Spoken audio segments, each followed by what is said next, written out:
তোমাদের কোনো হিসাব নাই, তোমাদের কোনো কিতাব নাই, তোমাদের কোনো পেরেশানি নাই।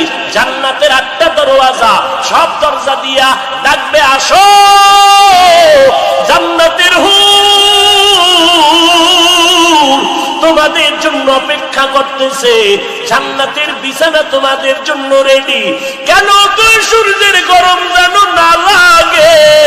কারণ সূর্যের গরম লাগলে মাথার মগজগুলো টাস টাস করে ফেটে যাবে, একটা সেকেন্ডের আযাব সইতে পারবা না। আসো, কোনো হিসাব নাই, জান্নাতের 8টা দরজা খোলা, কোন দরজা দিয়ে ঢুকবা? আসো।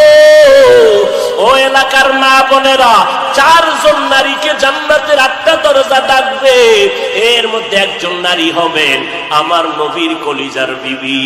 2 জন স্বামী বিদায়ের পরে বিধবা 40 বছরের নারী খাদিজা রাদিয়াল্লাহু তাআলা আনহা। এই আসমানের মালিক আমার আল্লাহ, এই জমিনের মালিক আমার আল্লাহ, ওই একটা আল্লাহ, আর কোন আল্লাহ নাই। ওই আসমানের মালিকের পক্ষ থেকে আরশি কবুল করে নাও। তায়েফের বেঈমানেরা কয়, এটা তো সেই মুহাম্মদ মক্কার পাগল। বাচ্চাদের ডেকে বলে, পাথর মেরে মেরে মুহাম্মদের তাড়াইয়া দাও। যেই নবীর শরীরের মধ্যে মশা মাছি পড়া হারাম, মেঘের খন্ড ছায়া দেয়, আমার নবী যেন কষ্ট না পায়।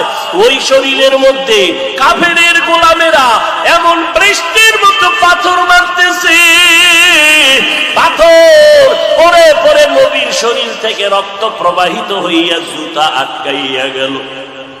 মায়ার নবী কান্না করেন, আর কদম বাড়াইয়া বাড়াইয়া মক্কার দিকে রওনা হলে আবার যত দূর যায় আবার তায়েফের জমিনের দিকে তাকায়, আর আমার মায়ার নবী চোখের পানি ছেড়ে কান্না করে আর বলে, উদয়ের মালিক